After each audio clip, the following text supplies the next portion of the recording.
Hello guys, start na po tayo sa may second video natin, stock update. And of course, don't forget to subscribe and paki-press na rin yung notification bell para palagi po tayong ma-update and manonotify sa mga bagong videos na i-upload natin. And kung na-miss nyo po yung first video, pwede nyo balikan sa may channel, Stock Play, no? Ayan. So, para sa ating second video, of course, update to. Let's start with SEC. Tignan natin kung ano nangyari dito ngayon. Ano. Ayan, so medyo masama. Nalaglag na sa may support. Ayan, pero syempre, silipin mo natin sa weekly. So, base dito, ranging, still ranging, guys. At di na nga nag-hold dun sa may 33. And possible, of course, babalik tayo sa may 32. 32, 31, ano. Ayan, since, ano to, May. Siya ay, ano, kumbaga patalbog, ranging, guys. Ayan, no. Bounce, laglag, bounce. Okay, tas ngayon, mukhang malalaglag ulit dun sa may area na yun, sa may support na sinasabi natin before. So, it means, mukhang hindi pa time para mag-breakout for this one SEC. Yun nga lang, sobrang tagal na, no? Na walang improvement sa chart. So, sa ngayon, kung pagbabasehan natin yung mga rate sa may 200, medyo nagko-close naman sa baba, pero nung last time, nag-hold. Ayan, no? So, yun nga lang kasi medyo malapit to sa may support na sinasabi natin sa may 32 31.79, no? And right now, nasa 32.5 and medyo close na dun sa 200-day moving average. So, tignan natin kung magbabounce at mag-hold dun, ano? Ayan. Pero ang ano dito, ang pinaka solid, of course, yung support. Horizontal support. Ayan, o. Yung mga retest dito. Kaya, supposed to be dapat dito. Just in case lang na hindi nga po mag-hold sa may 200-day moving average. Next po natin, DMC.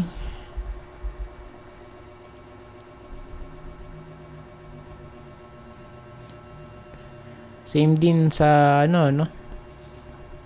For this one, sa crypto din, nagpo-pullback yung karamihan, no? Pullback kasi nag-pullback din yung Bitcoin.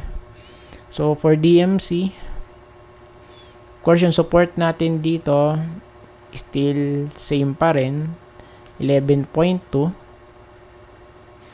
Okay. Pero ang ano dito natin, ang concern natin ito, guys, bearish crossover sa weekly chart. And we know that kung pagbabasihan natin yung mismong chart, talagang ano to, no? 'Di ba? Talagang bumabagsak yung price once na ano na siya. Na overbought na siya sa stock. Ayun, no? Ayan. So, tingnan na lang natin, ano? Of course, yung sinasabi natin trend line, pwede pa rin niyang ma-hit sa 10.6 to 10.7. Malapit dito, guys. Ayan. Of course, di natin naalisin yung chance na malaglag pa rin dun yung price, ano? For DMC. Still, pwede pa rin. Same here. So, medyo ranging yung kanyang ano dito, RSI. Ranging. And possible, baka bumalik pa dito yan sa area na 44. Dito, sa area na to. So, it means may chance pa to na talagang malalaglag, guys, no? So, siguro, i-save natin para meron tayong reference. Ayan, no? Next po natin, LTG. Check natin sa weekly, guys. So, sa weekly, medyo namula ulit. Yun lang, no? hindi nag-spike yung price. So sa malamang, of course, babalik tayo sa may support 9.9 or even dito guys 9.7, and yung worst case sa may trend line somewhere here malapit sa 9.5. so pag chinek natin yan, we have here a trend line since 2020 nung COVID to, nung pandemic ayan, 1, 2, 3, 4, 5. So it means still may chance pa rin, so yun nga lang sa kasi stock market medyo matagal kumbaga mabagal yung galawan ayan, same here, medyo namumula, mukhang binalikan lang yung yung gap natin dito ayan, tapos pullback na siya rito. So next, of course, 9.9 yung support for this one. TEL. Next natin, PLDT. Same here. Of course, pare-pareha sila halos. Namumula yung sa weekly. Yan, pero tignan pa rin natin. Based na natin, nakikita natin for TEL.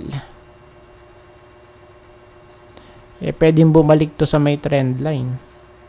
Somewhere here malapit sa 1,445. Ayan 1, 2, 3, and possible dito malaglag, and 4 and kasi resistance na yun nag-retest last week, ayan, pero ngayon mukhang rejected. So tignan na lang natin based dito sa natin daily chart, medyo alanganin, lower high, high lower high, pero dito wala pa namang lower low so mukha siyang ganito guys, ayan diba? So tignan natin, maybe pagka nalaglag yan magkaroon tayo ng bounce dito malapit sa may trend line, ayan, sa may support. So yung TL na to is considered ding support since may confluence dun sa may horizontal support. ALI next, last two. ALI, so ito na yung sinasabi natin, medyo namumula na, plus yun nga so take note guys, of course sinabi natin to before, matagal na rin, yun nga lang medyo nag-extend sa taas so every time na nai-hit to, nagkakaroon ng correction dito, ayan, kaya tingnan natin kung gaano kalalim to. Maybe pwedeng mag-hold kaysa may area na to 36, at kasi trend line naman to at nag-breakout, pero mas ideal kung dito guys sa 35. Ayan. So ang natin, ang pinaka minimum natin based sa may horizontal support dito 35. And yung second support 33.5. Ayan, so medyo malalim din yun kung titignan natin. So for this one, medyo nagrally na kasi ito okay, from 26 hanggang dito sa 38 38.9. Ayan. So sa daily, nabalikan na nga yung yung gap before tapos ngayon is nalaglag ng tuluyan. Then sa daily chart, yung 200 natin nasa 32. Ayan, 31.77. So yun lang, medyo malayo At kung magre-retest doon, may chance ba? So for now, medyo malayo. Ayan, pero pagka na-hit yung second support natin sa horizontal, of course may chance yan, no, na mag-retest dito sa may 200-day moving average. So since malayo, kaya tingnan muna natin kung ano yung mangyayari sa mga susunod na araw, no. Ayan, tapos last globe, check natin. Aba, kakaibib. O yan, so eto naman, kakaiba naman yung ano na to, no, for globe. So sa halip na mamula, mukhang nag-stay pa ron, ano, sa area na yun, guys. So tingnan na lang natin. Let's see. And sa daily chart, may crossover na tayo dito. Yes, goods yan. Pero sana magtuloy, no? So kung titingnan natin, medyo sideways na rito kasi. So kung hindi siya malalaglag sa may support at mag-retest dito, ayan sa 2350 na to, since resistance to, sa malamang baka mag-extend pa tayo at mag-breakout hanggang dito sa 2475. Ayan sa area na to. Ayan. Since nung ano siya nung nalaglag dito sa may first trend line natin, di ba? Retest.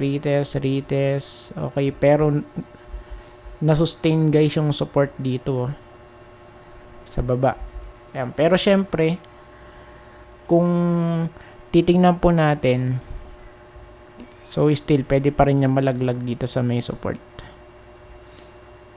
2155, 2160. Malapit dito guys sa may area na to. Okay. So I think tapos na po tayo guys, at maraming salamat po sa panonood. See you po sa next video. Bye bye and God bless.